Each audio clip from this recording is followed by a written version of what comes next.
que me foi proposto, né, ele fala da proteção, né, da criação. Eu vou abrir aqui, para não ficar, né, para vocês não cansarem de mim, né, eu preparei uns slides, umas imagens para compartilhar com vocês, e aí a gente vai alternando, né? Ora eu apareço, ora eu jogo, eu compartilho a tela, e aí eu acho que assim, eu vou dar umas 2 paradas ao longo da exposição para que venham perguntas, para que a gente possa interagir também, ok? Então, vamos lá. Eu vou começar aqui, vou dividir a minha tela. Eu queria parabenizar mais uma vez o ICAB, né, por essa iniciativa. E já entrando aqui no tema,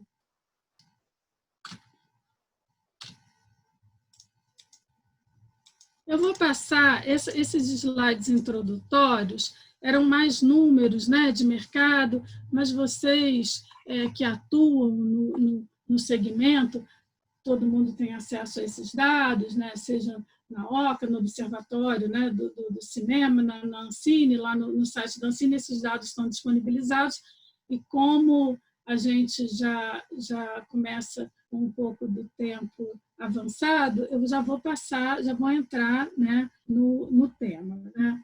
Mas antes eu não posso deixar de falar aqui, né, quando a gente fala esses participantes do mercado, eu queria falar um pouquinho, mesmo brevemente, como é que o direito, como é que o profissional de direito, né, se insere nesse contexto, né? Porque muitas vezes a gente hoje, quando eu me formei, por exemplo, na minha universidade, né, não tinha, a UERJ aqui no Rio não tinha a cadeira de direito autoral, por exemplo, né? Então, a gente foi aprendendo fazendo essas... E hoje a gente sabe muito bem que nenhuma produção audiovisual consegue, né, ir adiante sem um profissional de direito, porque são tantas as implicações, são tantos os aspectos que demandam esse tipo de conhecimento jurídico, assim como outros, né? Mas aqui a gente vai falar sobre o conhecimento jurídico, e aí eu queria, só para contextualizar, antes de chegar no direito autoral propriamente dito, né, que é uma espécie do gênero que a gente vai falar da propriedade intelectual, eu queria falar um pouquinho como é que o direito se insere nessa indústria, né? A gente sabe que aí todos os produtores, vocês, se organizam numa forma societária, não vamos tratar aqui, mas esses aspectos societários dizem respeito ao tipo de sociedade, é uma sociedade por ações, é uma sociedade limitada, é uma ERELIC, né, que é uma empresa individual, de responsabilidade limitada, que tipo de sociedade é melhor para o meu negócio? Então, o aspecto societário é fundamental e ele também vai desaguar, ele também o aspecto tributário, que a gente sabe que é hoje, né, um dos gargalos da indústria audiovisual, também diz respeito, eles estão ligados aos aspectos societários e tributários. Que regime eu vou, né? Eu sou simples, ou eu vou entrar no lucro presumido, ou eu vou entrar no lucro real, enfim, esses aspectos guardam relação com os societários, os aspectos trabalhistas, né? Que é a forma de contratação de equipe, principalmente, né? De equipe administrativa, técnica, né? Todas essas questões que são muito importantes, é outro gargalo, como outras indústrias também passam isso no Brasil, né? O aspecto trabalhista é um aspecto bastante importante que deve ser levado em consideração, né, do empresário quando ele vai organizar o seu negócio. E aí, já entrando no nosso assunto, a gente tem os aspectos contratuais, né? A gente sabe que a indústria audiovisual ela é constituída também ela pode ser representada por uma rede de contratos, né? E vocês, os produtores, né, são como uma mola propulsora de todo esse fluxo de bens e serviços que acontecem na indústria audiovisual. A gente tem uma rede de contratos bastante complexas, que pode englobar aí contratos de prestação de serviços de equipe técnica e da equipe artística, os contratos de sessões, as locações, seja de bens móveis e bens imóveis, os contratos de fornecimento. Então, é toda uma rede, né, de contratos que demandam aí o conhecimento jurídico alinhado, claro, às expectativas. Eu acho que uma coisa muito boa de trabalhar no audiovisual, para o prestador de serviço jurídico, né, é a gente poder conhecer bem o tipo de serviço, o tipo de bem que está circulando nessa cadeia produtiva, né, e isso é um prazer. Todos nós que estamos envolvidos nessa indústria, né, somos apaixonados pelo bem, pelo produto, né, e, em última análise, pela criação, né, pela criação de forma geral, né, porque a gente vai ver também que a obra audiovisual é uma obra belíssima, porque ela é uma obra complexa, ela abarca várias criações, vários tipos de criação, né, desde uma coisa literária, que vem com roteiro, até outras obras de arte, fotografia, outros trechos de a música, tem muita coisa, e a obra audiovisual ela é composta por todas essas contribuições criativas, né?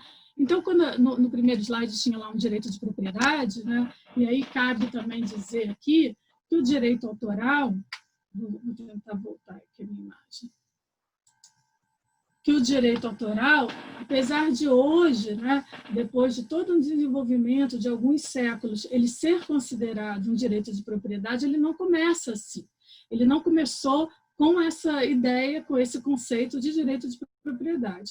O direito autoral surge, né, lá no século XV, depois da prensa de Gutenberg, né, e isso é outra coisa belíssima do direito autoral, porque esse direito ele está sempre muito acompanhado, muito junto das inovações, das inovações tecnológicas. Então, quando surge a prensa móvel, o direito de autor, né, como o copyright, surgiu para proteger, na verdade, os impressores, né, que eram o que a gente chamaria hoje de editores, né? Então, na época, livreiros e editores, mas eram os impressores, né?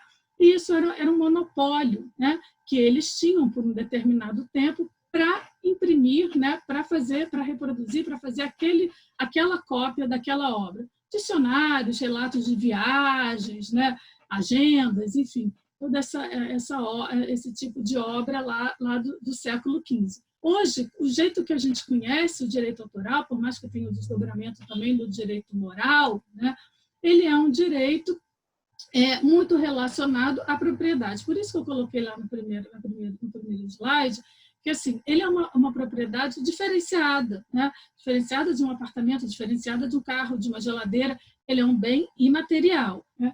E aí,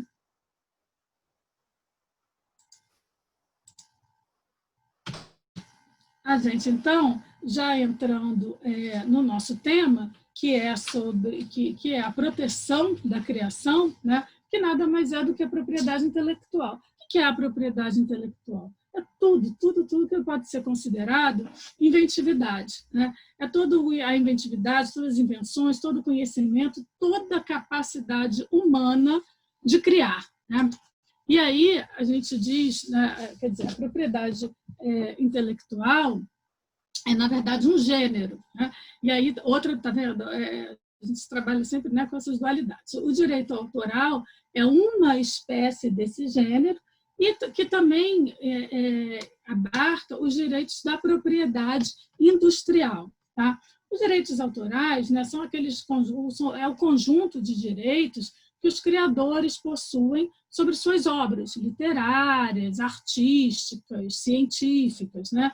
E o direito da propriedade industrial, ele está mais ligado àqueles aspectos técnicos de aplicabilidade industrial e comercial, né? A gente tem uma lei própria, a Lei de Propriedade Industrial, muito também conhecida como Lei de Patentes, e ela regula as patentes de invenção, os modelos de utilidade, os desenhos industriais, as marcas, né?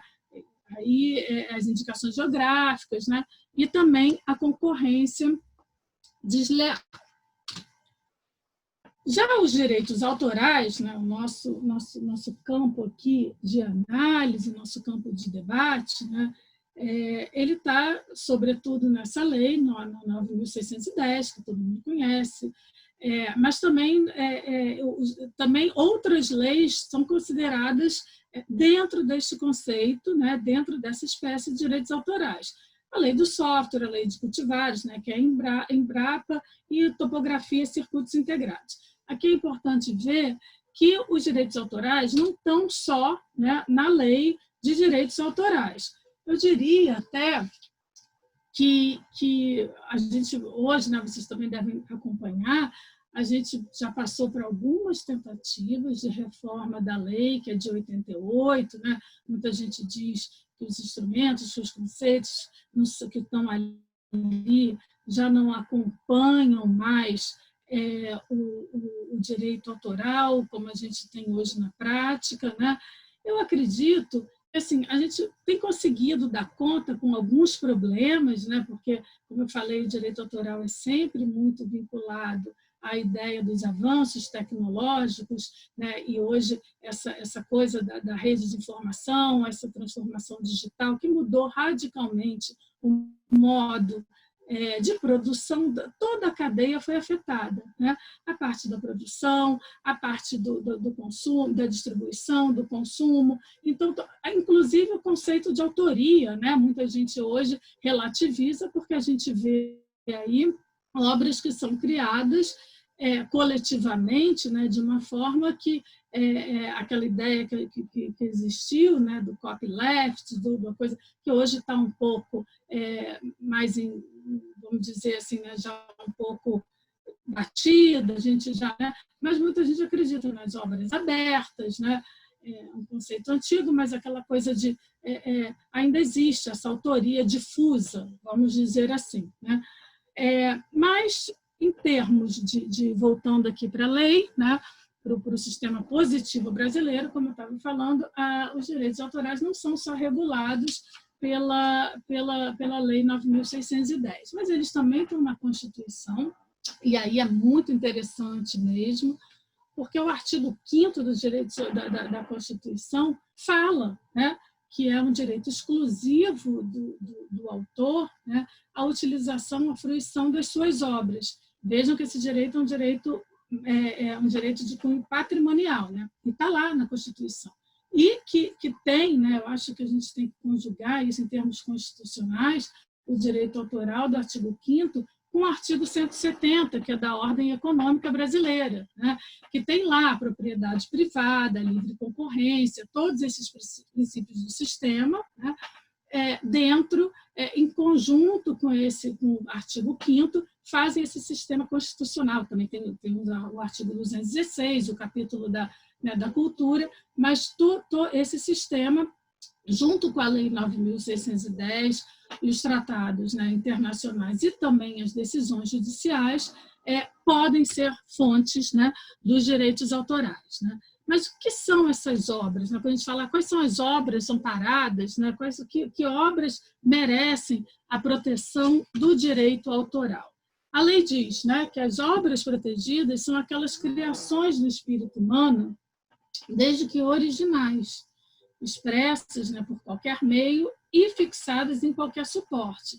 Vejam que a proteção do direito autoral requer a materialidade. Né? Uma simples ideia não é protegida pelas regras de direitos autorais porque ela não se tornou material. Né? Então, e aí, né, lembrando muito uma história que lida com direito autoral conhece, né, que o Sérgio Cabral, autor, o pai, num dos livros dele, ele conta, né, que, por exemplo, para o Cartola, ele não entendia esse conceito. Para ele era quase, eu estou vendendo a minha saudade, a minha tristeza, o meu amor. Né? E enquanto que dentro desse fluxo, né, de bens e serviços de bens culturais, a gente entende que essa criação, né, ela precisa estar materializada para ela ser, de fato, para ela entrar nesse fluxo, nessa cadeia produtiva. Né? Então, falando falamos das obras, e agora, assim, quem é o autor, né? É uma pessoa física criadora das obras artísticas, literárias e científicas. Tá?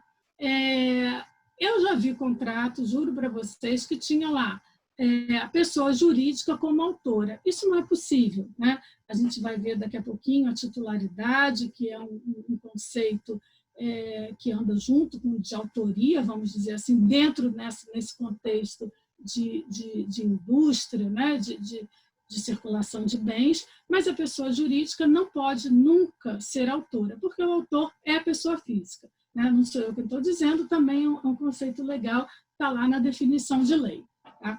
A gente diz que o direito moral é um direito sui generis, né? Ele tem uma bifurcação entre os direitos morais, né? que são muito mais ligados à personalidade, né? Eles não têm a ver com a propriedade como os direitos materiais. Então, os direitos morais, eles são fora do mercado.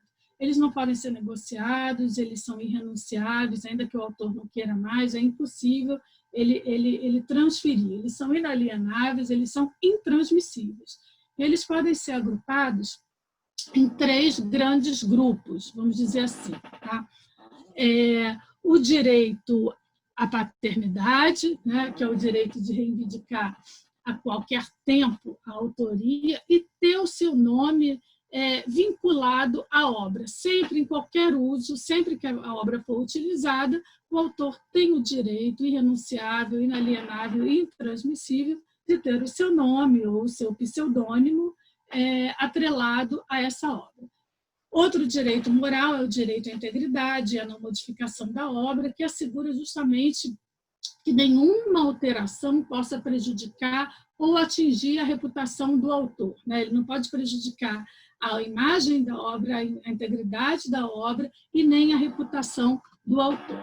E ainda, falei que eram 3, o direito de não publicação e de retirada da obra de circulação, né? que é o direito de conservar a obra inédita e retirar a obra de circulação ou suspender a utilização quando a circulação implicar afronta a sua reputação ou imagem. Né? Esses são os direitos morais e eles não entram, vamos dizer assim, no esquema, né? Naquilo que a gente estava falando do fluxo de contratos, o que é negociado. Eles não entram porque eles são um direito da personalidade. Tá? Eles se aproximam muito mais do direito, por exemplo, à honra, à intimidade, à privacidade, do que essa categoria de direitos que a gente vai falar agora, que são os direitos patrimoniais, que dizem respeito justamente à utilização econômica da obra. Né? Como eu já tinha falado, é interessante que o direito autoral entra na Constituição de 88 nessa forma, nesse formato de direito moral. O artigo 5º, 27, o inciso 27, é bem claro em dizer que aos autores pertence o direito exclusivo de utilização, publicação ou reprodução de suas obras transmissível aos herdeiros pelo tempo que a lei fixar. Né? Então, esses direitos são justamente os direitos que o autor desfruta de ter acesso aos resultados econômicos da exploração e utilização da obra. Agora vem, de acordo com o acordado e negociado. No mais das vezes, no direito, na indústria audiovisual, eu diria que quase nunca, né, o autor pode ter acesso a esses resultados econômicos sem outros agentes, que começam justamente pelo produtor audiovisual. Né? Então, o produtor audiovisual é que vai receber do autor, por transferência, cessão, venda, né? esse direito patrimonial, que é diferente do direito moral, seguindo aqui o texto. Né?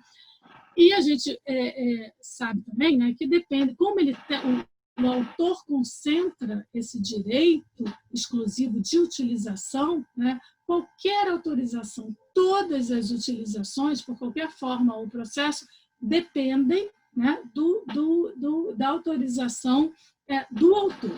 Tá? Então, a lei repete o que a Constituição diz, a Lei de Direitos Autorais, e diz lá no artigo 29 que cabe ao autor, né, a reprodução parcial ou integral de suas obras, assim como negociar sua edição, adaptação, aí já entra nos tipos, né, nas utilizações.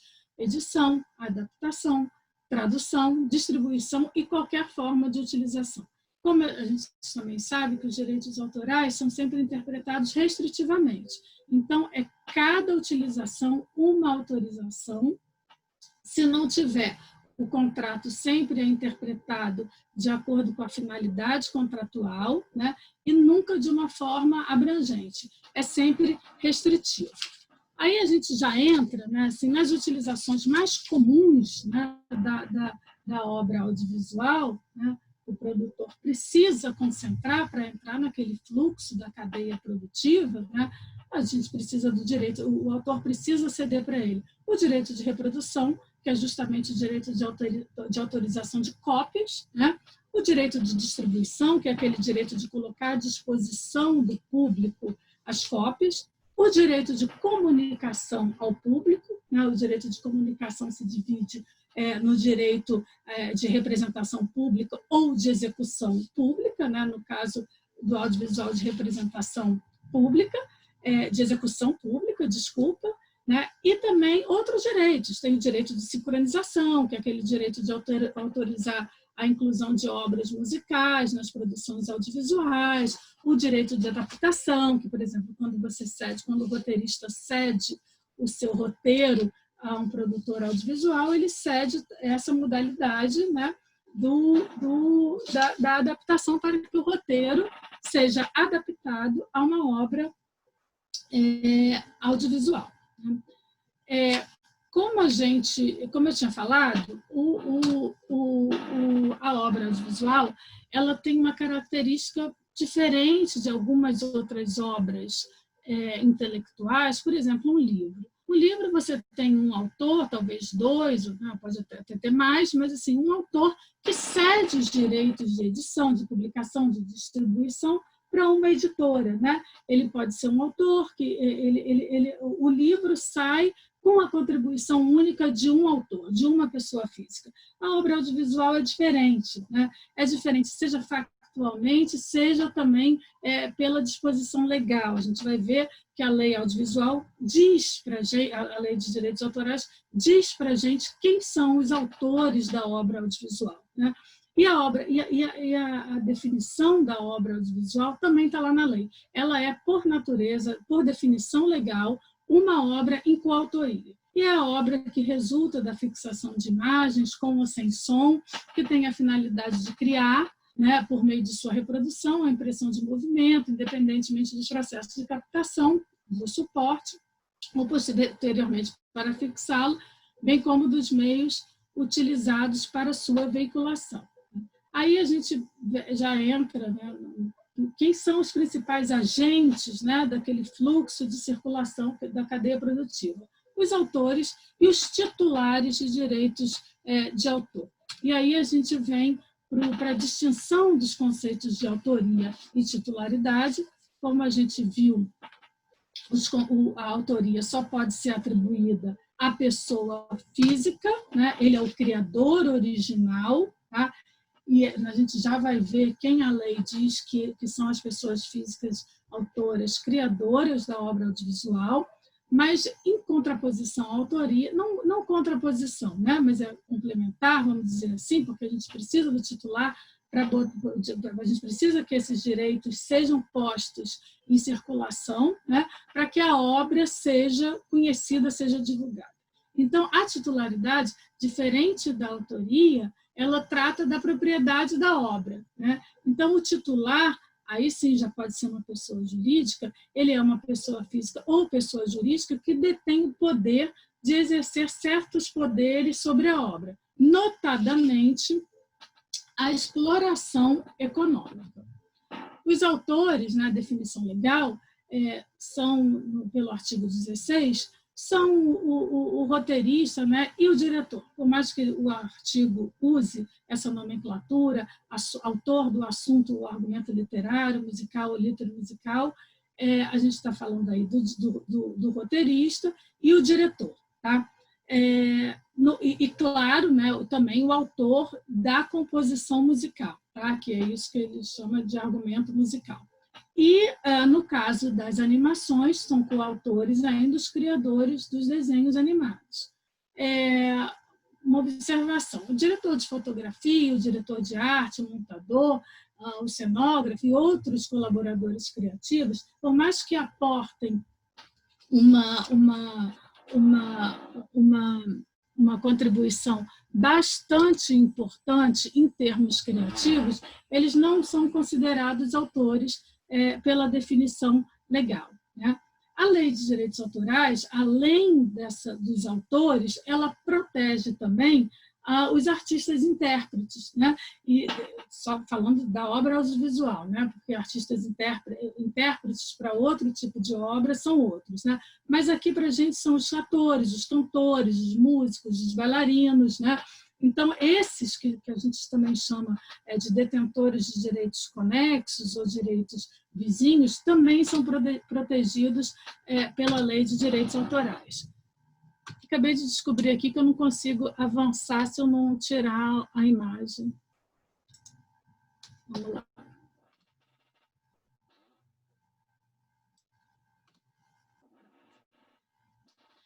E aí, né, como é que o produtor entra nessa história, naquela cadeia que a gente falou no início, né? A lei também traz a definição do produtor audiovisual, e ela diz que o produtor é aquela pessoa física ou jurídica que toma a iniciativa e tem a responsabilidade econômica da primeira fixação da obra audiovisual, aqui no nosso caso, né? Do fonograma ou da obra audiovisual. Então, é o produtor o responsável por adquirir, licenciar, obter autorização dos direitos relativos ao argumento, ao roteiro, à direção, à música e todas as outras obras protegidas, né? Podem ser obras de arte, fotografias, trechos de outras obras audiovisual, né? Marcas, enfim, qualquer outra obra protegida. Bom, eu vou agora, talvez, dar uma pausinha e abrir para ver se está tudo ok até aqui, né? Porque agora a gente começaria a falar um pouco mais sobre os contratos de transferência dos direitos autorais. Então, acho que seria legal, até são 10 para já 10 para as 5, ver se vocês têm alguma colocação até aqui, e depois a gente avança mais um pouquinho.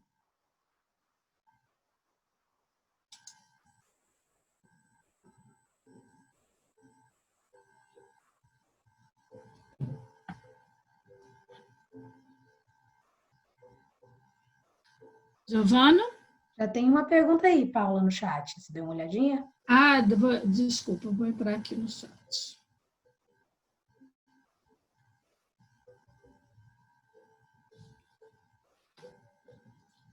Tá.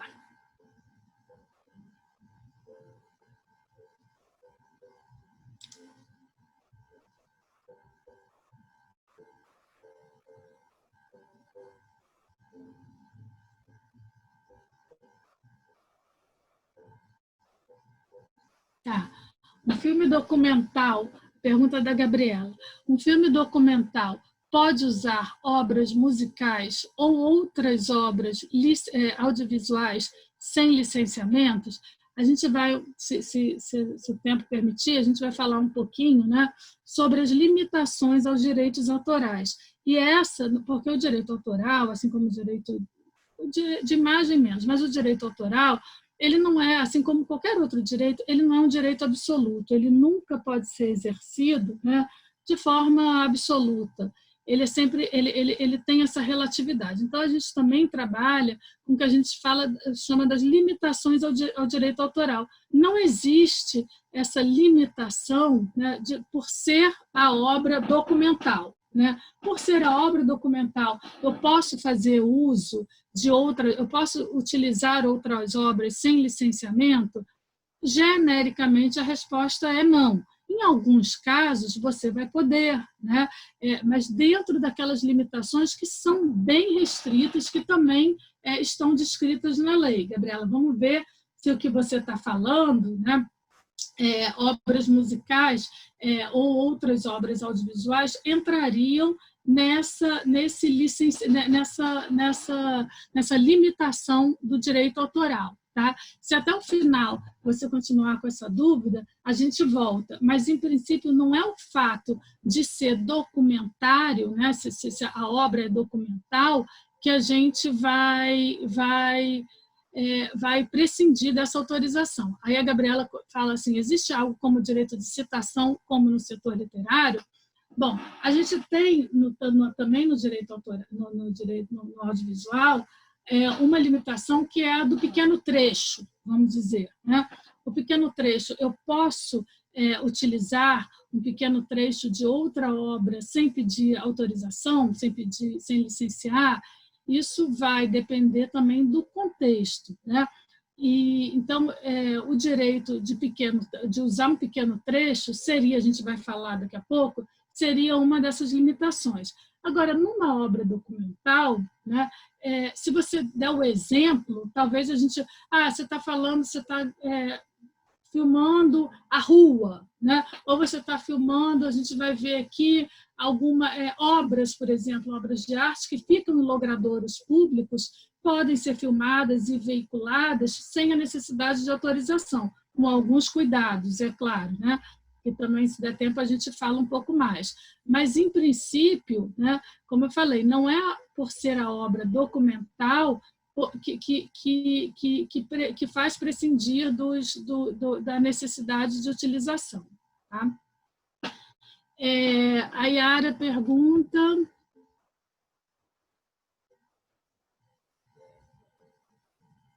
Tá, eu acho que a gente vai falar sobre isso exatamente agora, Yara.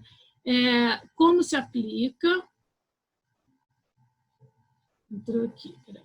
Como se aplica em relação à citação de personalidades, e obras de terceiros no roteiro de uma determinada obra audiovisual. Então, eu vou propor assim, como as dúvidas que estão surgindo são essas dúvidas que eu vou falar agora, se as dúvidas permanecerem, a gente volta no final. Pode ser? Tem mais um aqui? Deixa eu ver se eu estiver tratando lá depois, eu deixo para depois, senão eu respondo agora. Neste momento de pandemia, qual a sua recomendação para formalizar a proteção da obra, já que não podemos contar com registro no escritório de direitos autorais, geralmente usado para comprovar a autoria? Recebi uma mensagem do escritório de direitos autorais informando que o serviço está limitado. Não há possibilidade de registro presencial? É verdade. Bom, eu tive casos, né, recentes dos autores terem registrado, por mais, né, a gente tem que... Aí, né, o que é o registro, né, que a gente também vai tratar lá na frente? O registro não é obrigatório. Né? O registro de fato, uma coisa que favorece o autor, porque aí não é que ele vai constituir o direito, mas ele protege a anterioridade, né? Seja em relação a plágio, essas coisas todas. Com esse funcionamento irregular da biblioteca, eu conheço roteiristas que estão registrando numa plataforma privada, acho que não tem problema falar aqui o nome, porque já está bastante conhecida, ela chama registrodeobras.com.br, né? Outros continuam usando a técnica de fazer o registro na WGA, na Writers Guild of America, bastante mais caro, né? Um pouco mais dispendioso, mas também para esse efeito, né, de anterioridade e proteger contra plágio e outras infrações, ele funciona bem. E se você, Tati, estiver me perguntando para cumprimento, por exemplo, né, quem tá com projeto querendo liberação de recursos, querendo projeto incentivado na Ancine, né? A Ancine exige esse registro na Biblioteca Nacional. Eu acho que é uma questão de tentar, né? Ou você manda só o protocolo, o protocolo não, só o formulário, sabe, aquele formulário que você preenche, né, quando você vai pedir o registro, ou você encaminha, né, fisicamente, realmente não tem mais o atendimento. Ou então, pelo correio, você manda lá o comprovante de que você mandou pelo correio. Então, depende qual é a finalidade desse registro. Se for pela anterioridade, para garantir a autoria, eu faria num desses bancos de dados, dessas plataformas, nesses sites privados, ou na WGA. Tá? Espero ter respondido. Pronto. Ok. Então, vamos voltar, porque aí eu acho que a gente trabalha um pouco as dúvidas da Yara e da Gabriela, falando aqui da transferência. Giovana, você acha que a gente vai até 5h30, é isso? Podemos ir. Vamos caminhando, porque também tem o horário do pessoal, vamos acompanhando aqui. Entendi. Então, eu vou bem rápido aqui. Não, vai tranquilo e a gente vai acompanhando aqui e vai vendo a possibilidade das pessoas também, do pessoal que está online. Eu acho que em 15 minutos eu concluo e a gente abre para algumas outras perguntas, pode ser? Sim, super tranquilo, super tranquilo. Ok, então vamos lá. Então, voltando aqui, né, e aí eu já vou entrar nas questões mais práticas. Vou passar essa parte teórica e vou entrar nas questões mais práticas. Né? Então, como é que os direitos chegam para os produtores? Né? Através desses contratos de transferência dos direitos. E eles são basicamente dois, que na verdade fica basicamente um, porque quando a gente fala da licença, a gente está falando de uma autorização, de uma simples autorização de uso, ela não transfere a titularidade dos direitos, ela é quase uma espécie assim, de empréstimo. Né? Ela é temporária, é raramente exclusiva, então ela não serve, ela não dá aquela segurança jurídica para o produtor colocar a obra, né, no mercado. Né? Então, normalmente, o que se usa é a cessão. Tá? A cessão pode ser total ou parcial. Na cessão total, todos os direitos exclusivos de exploração da obra são transferidos, e na cessão parcial, um ou alguns direitos são transferidos. Então, por exemplo, o autor de uma obra literária, tá, que transfere para a produtora o direito de adaptação dessa obra para a obra audiovisual. Transferir para uma produtora audiovisual o direito para adaptação de obra literária em obra audiovisual. Mas eu conservei, até porque eu já posso ter cedido, né, para editoras de livro, eu conservo o direito de exploração da obra literária. Né? Enquanto o produtor pode fazer a adaptação, mas o direito da obra literária permanece com o autor ou com o editor. A Vanessa levantou a mão.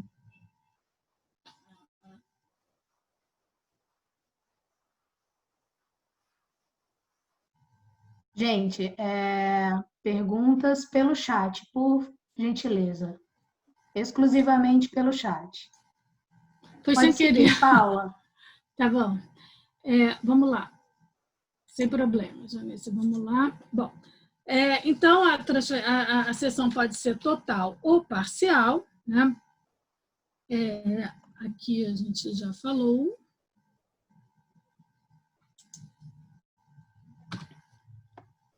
Isso são cláusulas que o contrato precisa conter, né, obrigatoriamente, a qualificação das partes, a identificação da obra. Aí a gente está falando, né, de categoria, uma obra seriada, é um longa, é uma temporada única, são várias temporadas, a duração, a quantidade de episódios, o tipo, né? Aí a animação, é documentário, a animação, é uma ficção, é uma obra jornalística, que tipo de obra é, o objeto, o prazo e as modalidades de utilização. Como eu disse, qualquer modalidade precisa de uma autorização expressa. Né?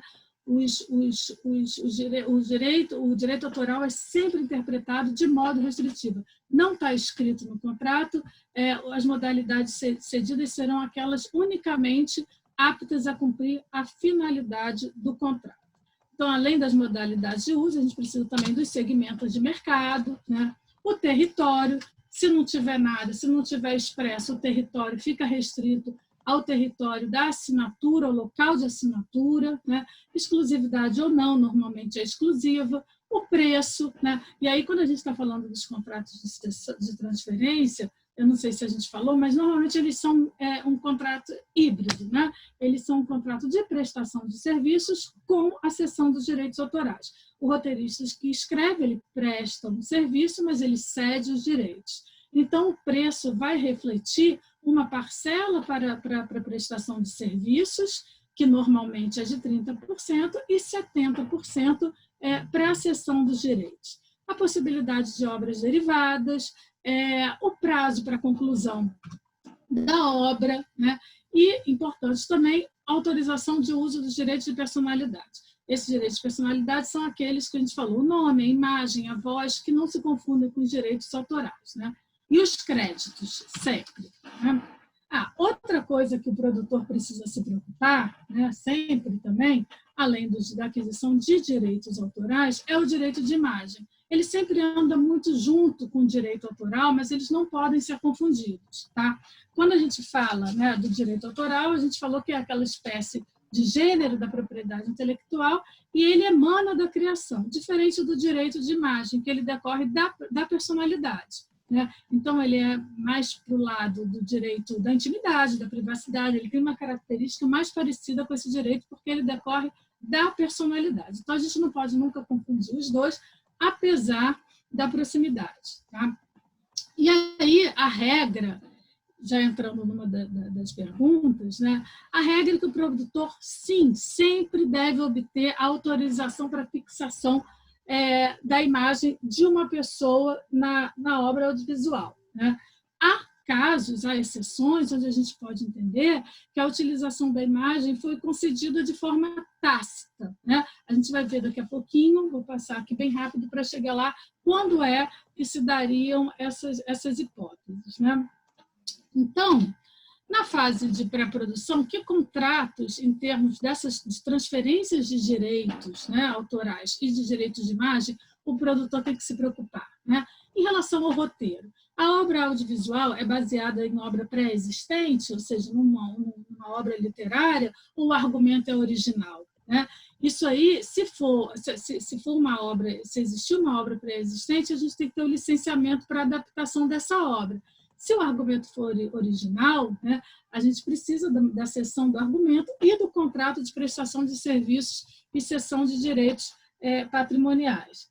Aqui eu ia falar um pouco da questão do registro, mas a gente já falou na resposta, então, ok, passamos para o contrato de diretor. Todas aquelas cláusulas que eu coloquei lá no início, né, no gênero contratos de transferência se aplicam. Tá? Claro que no objeto, né, do diretor, o objeto do diretor é diferente do roteirista, da prestação de serviço tem natureza diversa, mas todas aquelas cláusulas devem ser repetidas no contrato do roteirista e no contrato do diretor, né? Que também deve ser um contrato de prestação de serviços e cessão de direitos patrimoniais de autor. Bom, outra parte importante são os direitos autorais justamente da música, né? Da trilha sonora da obra audiovisual. Essa música é original, né? A música foi feita, foi composta para aquela obra, né? Ou ela já existia? Né? Então, assim, o licenciamento é necessário em ambos os casos. Tá? Então, a regra é que o produtor deve adquirir autorização para sincronização da trilha sonora. E aí a gente fala das obras musicais em si e também dos fonogramas. Tá? São utilizações diferentes, são usos diferentes e as duas devem ter uma autorização específica. Né? O fonograma é aquela gravação específica. Eu quero usar aquela música, aquele fonograma gravado por Tim Maia no ano tal. Né? Esse fonograma, né? E isso é interessante observar também, ele normalmente não é, o titular, né, desse direito não é o compositor. Tá? Normalmente é a gravadora, a editora. Então, essas autorizações precisam ser muito bem estudadas. A quem eu vou pedir? Normalmente não mais ao autor, mas sim ao titular desse direito. Né? Então, sempre lembrando também que uma obra pode ter mais de um titular, né? E, então, assim, a obra pode ter mais de um compositor, diferentes editoras cuidando daquele licenciamento, daquela autorização. Então, tudo isso também tem que ser observado. O contrato de elenco, né? Que também é um contrato de prestação de serviços, serviços artísticos, com uma seção de direitos também, né? Aqueles direitos autorais e conexos que a gente falou. O pessoal que faz a figuração, a gente também precisa de um termo de autorização do uso da imagem e o som, né, de voz na figuração. E aí vem, que chegar logo aqui, porque eu acho que responde algumas perguntas. Tá? Todo esse trabalho que a gente está falando do produtor, né, a gente chama um trabalho de clearance de direitos. Né?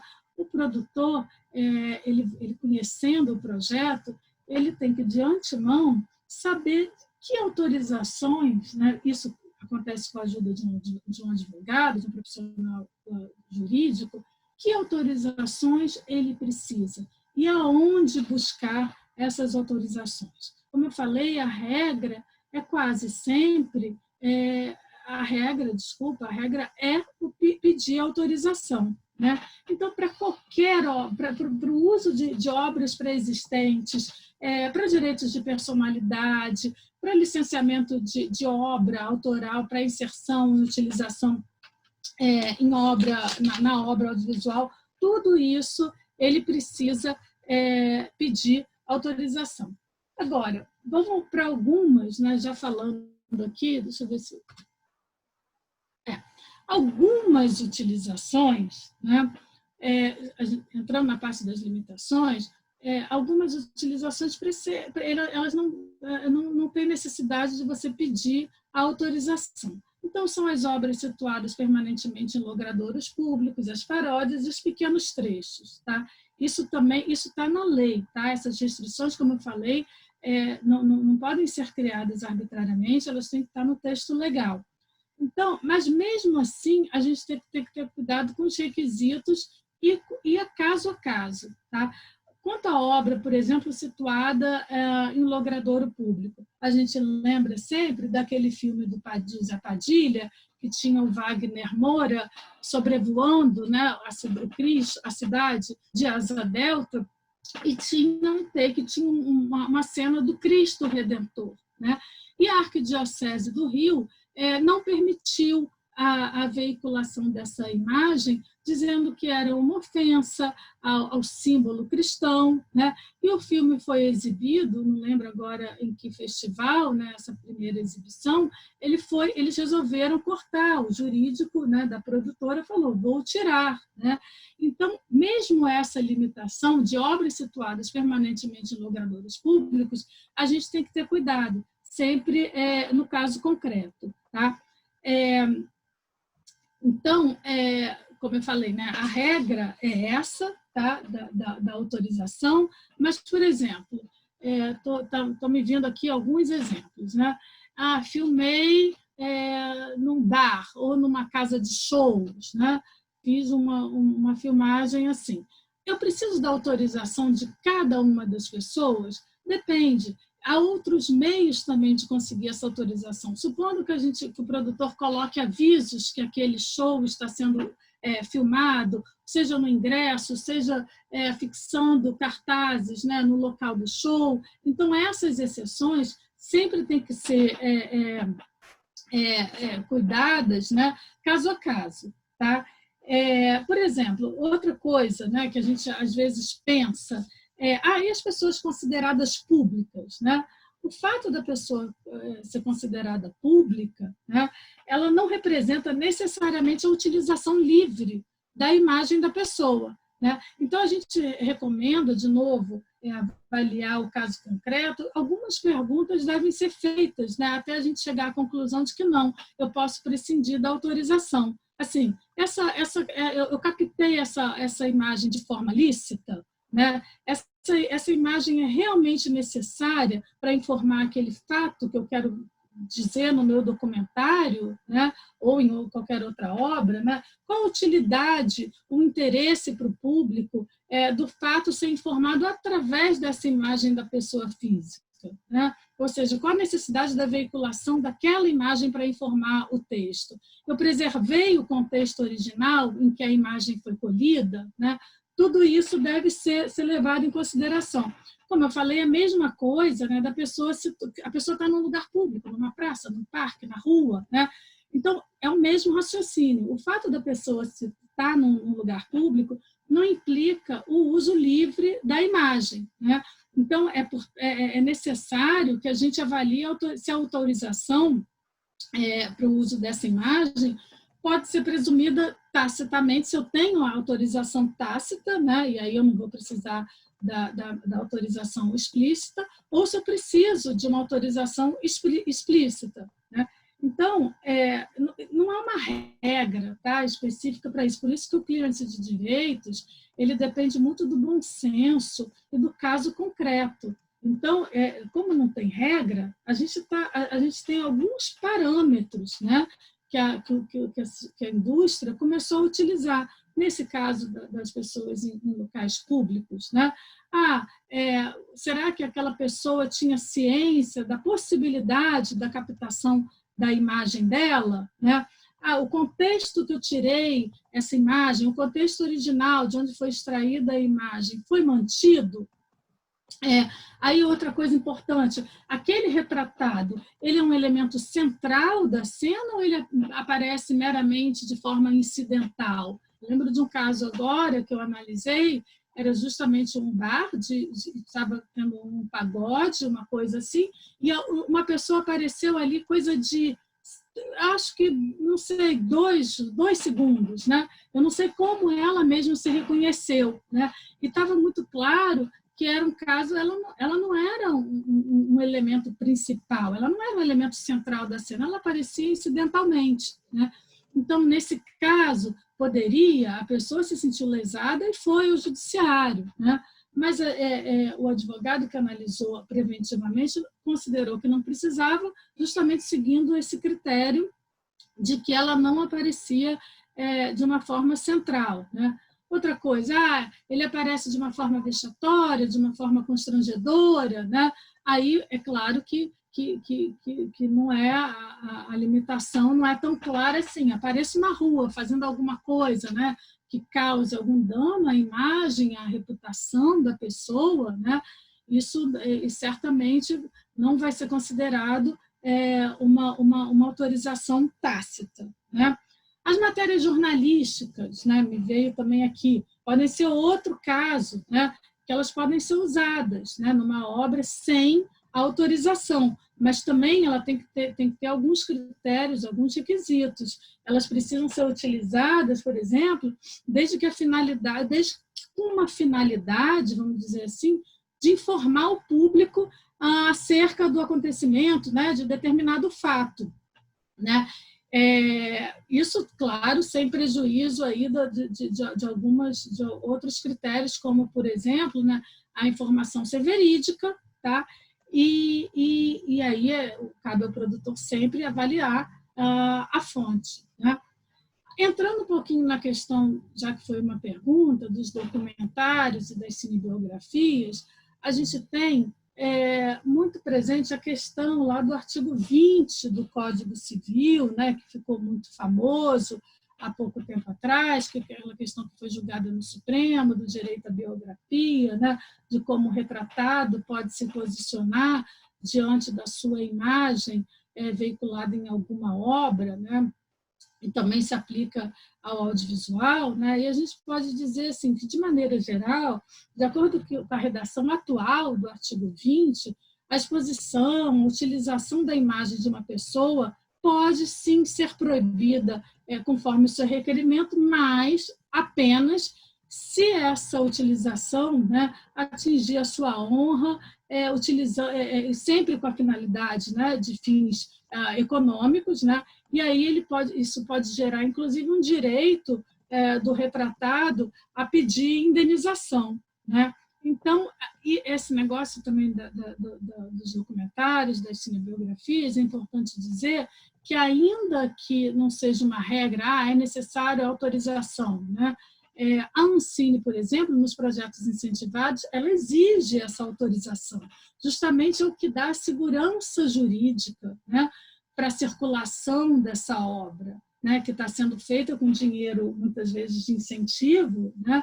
É preciso que essa obra circule sem o risco de ali na frente receber alguma limitação, algum embargo, né, alguma coisa, alguma retirada de circulação, né. Outra coisa que se pergunta mesmo, eu posso usar em fotos, imagens, né, ou outras obras que estão na internet? Não, em princípio, o fato delas estarem na internet, né, o fato de uma obra estar na internet, não pressupõe necessariamente o uso livre, né, dessa obra. Então, a primeira coisa, a gente tem que verificar, uma coisa que a gente não falou aqui, mas é importante, é o domínio público, né? Vocês sabem que, para a maioria das obras de criação, as obras protegidas pelo direito autoral, as obras entram em domínio público 70 anos contados a partir, né, do ano seguinte, 1º de janeiro, a partir do ano do falecimento do autor. Com a obra audiovisual, é um pouco diferente, porque são 70 anos a contar da primeira divulgação da obra, né? Mas, normalmente, achei uma foto na internet, o que eu faço? Né? Quero usar. Verifica a fonte, né? Está em domínio público, não necessariamente, como eu disse, está na internet, eu posso usar livremente. Não é o caso, tá? Então, a gente encerra, né, dizendo aquilo que eu já falei. Como a obra audiovisual, o prazo da proteção legal da obra audiovisual, que é uma obra que depende de várias criações, é de 70 anos a contar de 1º de janeiro do ano subsequente à sua divulgação. Após esse período, ela é de domínio público. O que significa, rapidamente, uma obra entrar em domínio público? Significa que qualquer um pode fazer a utilização dessa obra sem sequer pedir autorização. Então, você, além de não precisar, né, remunerar o autor ou o titular dos direitos dessa obra, você não precisa de autorização, tá? Aí só a gente pede para tomar cuidado, que tem muita obra, né, de autores estrangeiros, onde eles podem estar sujeitos a legislações internas, né, de outros países, em que o prazo de proteção é um pouco diferente do nosso. Então, esses são, eu diria, que os principais aí elementos, né, para a transferência dos direitos autorais. Falamos das limitações, né? Deixa eu ver aqui. Aqui já entraria nas violações, que a gente não vai, infelizmente, Giovana, fica para uma outra vez, mas a gente já falou, acredito, aqui, das limitações, né, das obras situadas em logradouros, dos pequenos trechos. Acho que isso responde, inclusive, algumas perguntas, mas com isso a gente encerra e eu já fico aqui também para ver se tem alguma pergunta adicional. A Krishna pediu para dar um exemplo de autorização tácita. Eu acho que a gente falou, né? Repetindo, seria um exemplo, aquele exemplo da pessoa estar numa casa de show, né? Onde ela sabe, seja por meio de cartazes, seja por meio do ingresso, né? Que aquele show, aquelas imagens, e a imagem dela pode ser captada. Então, ela não fez uma autorização expressa, mas ela tacitamente autorizou, né? Porque ela sabia que poderia haver a captação de imagem. Ailton pergunta assim: eu estou num projeto de desenvolvimento de animação. Tenho pessoas diferentes que estão fazendo os conceitos dos personagens. Depois isso vai se tornar uma bíblia. Eu queria saber se posso fazer um contrato de cessão total com ele para poder depois seguir tentando viabilizar a obra.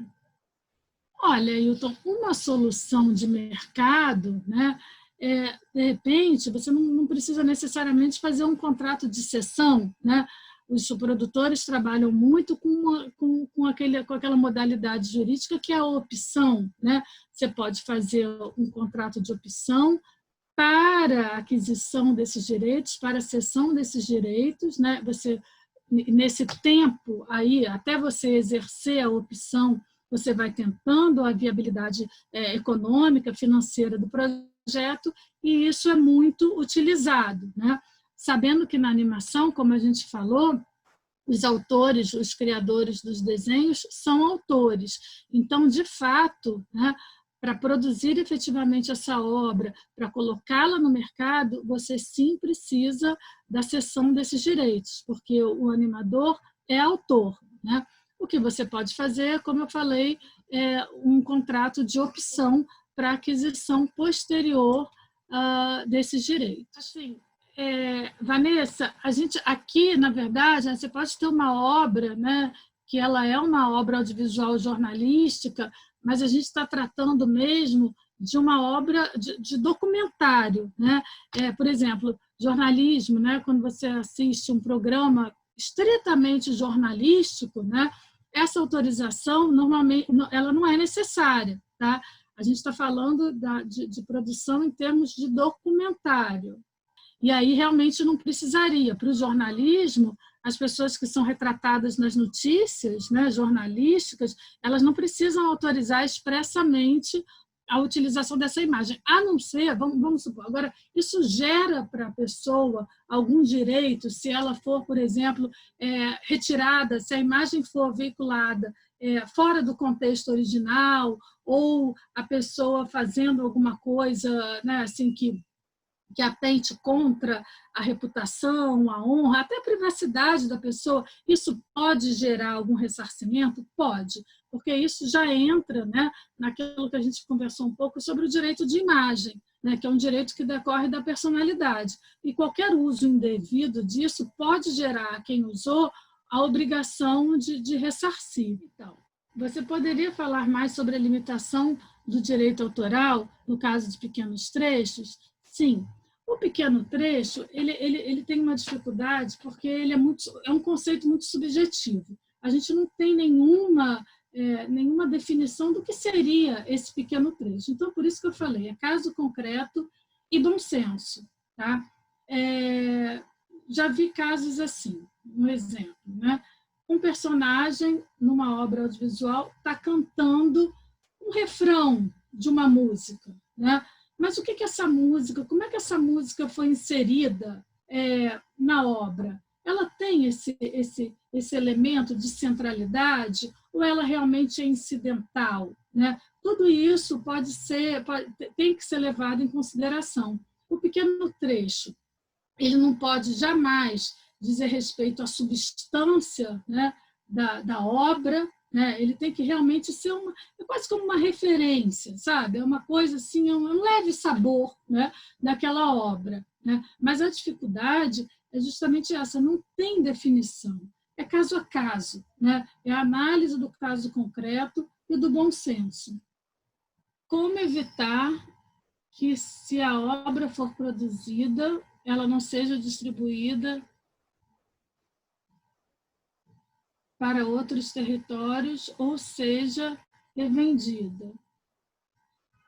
Você tem que especificar, né? Assim, o contrato de cessão, né? Ainda que de argumento, né?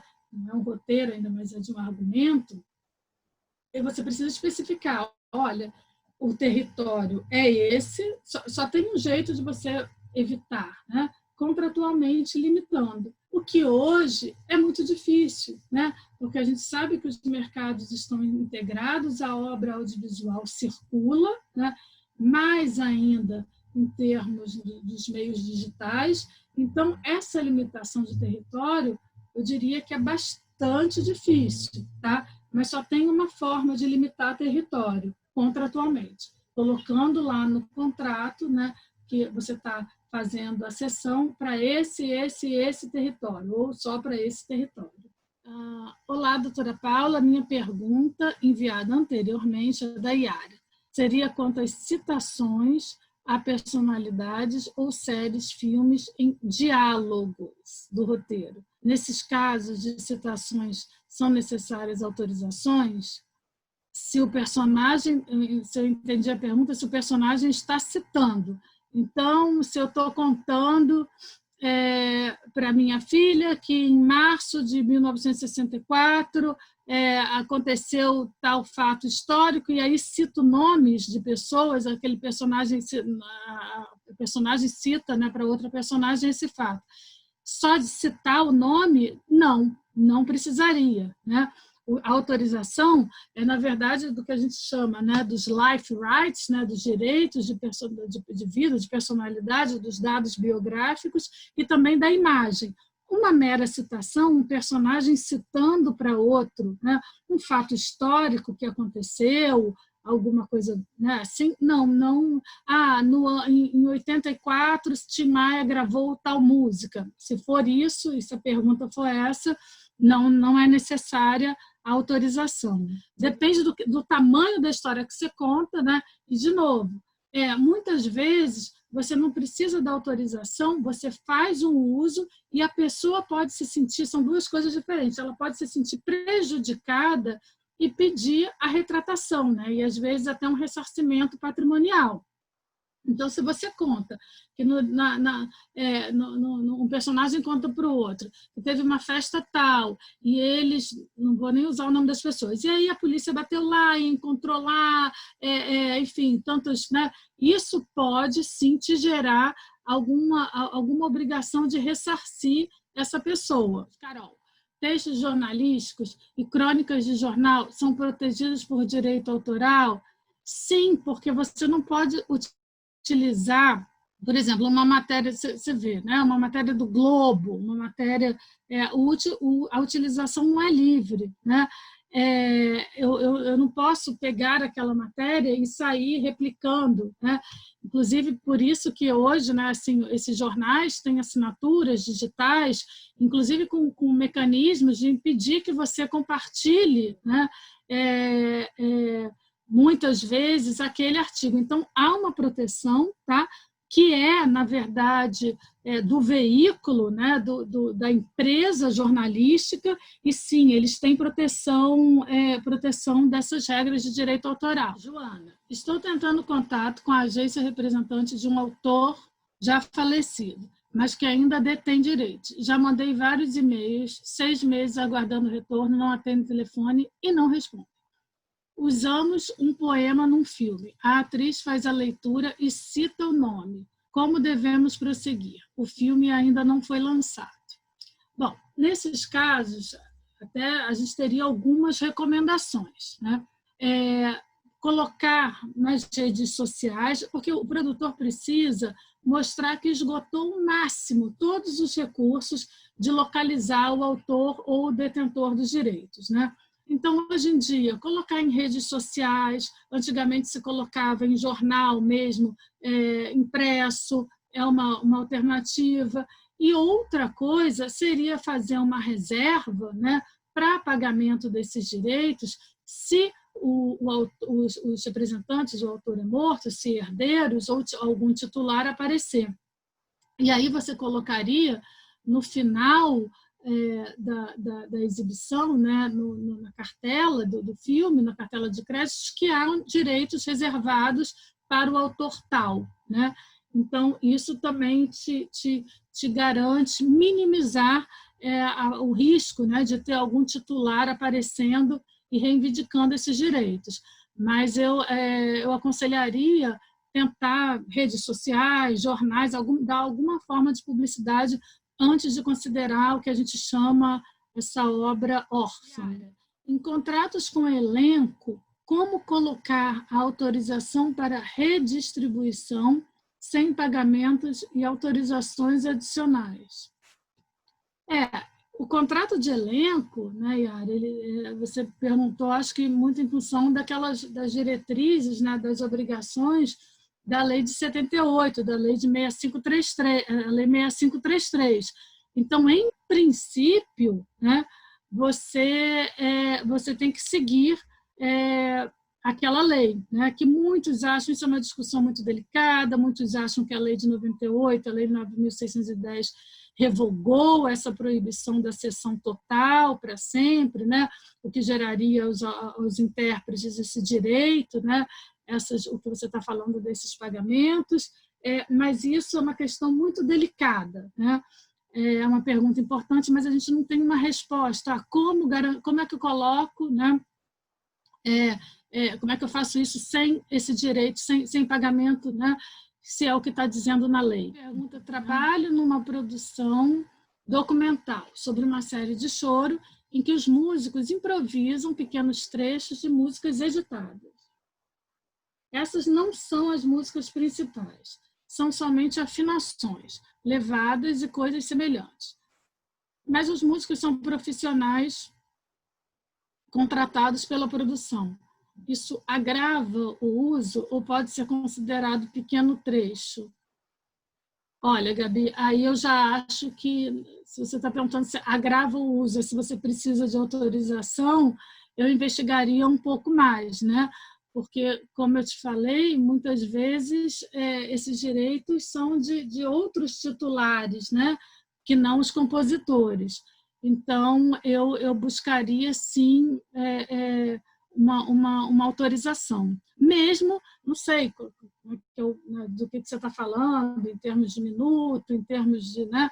Mas, por exemplo, um contrato de sincronização de música, de uso de trilha sonora, de uso de música, ele engloba a composição, arranjos, né? Todos os elementos musicais. Então, isso eu acho que vale a pena você investigar um pouquinho, sim. Espero que possamos voltar a fazer isso outras vezes. Todos os participantes foram muito calorosos, me senti muito acolhida, agradeço a toda a participação de todos e fico por aqui à disposição.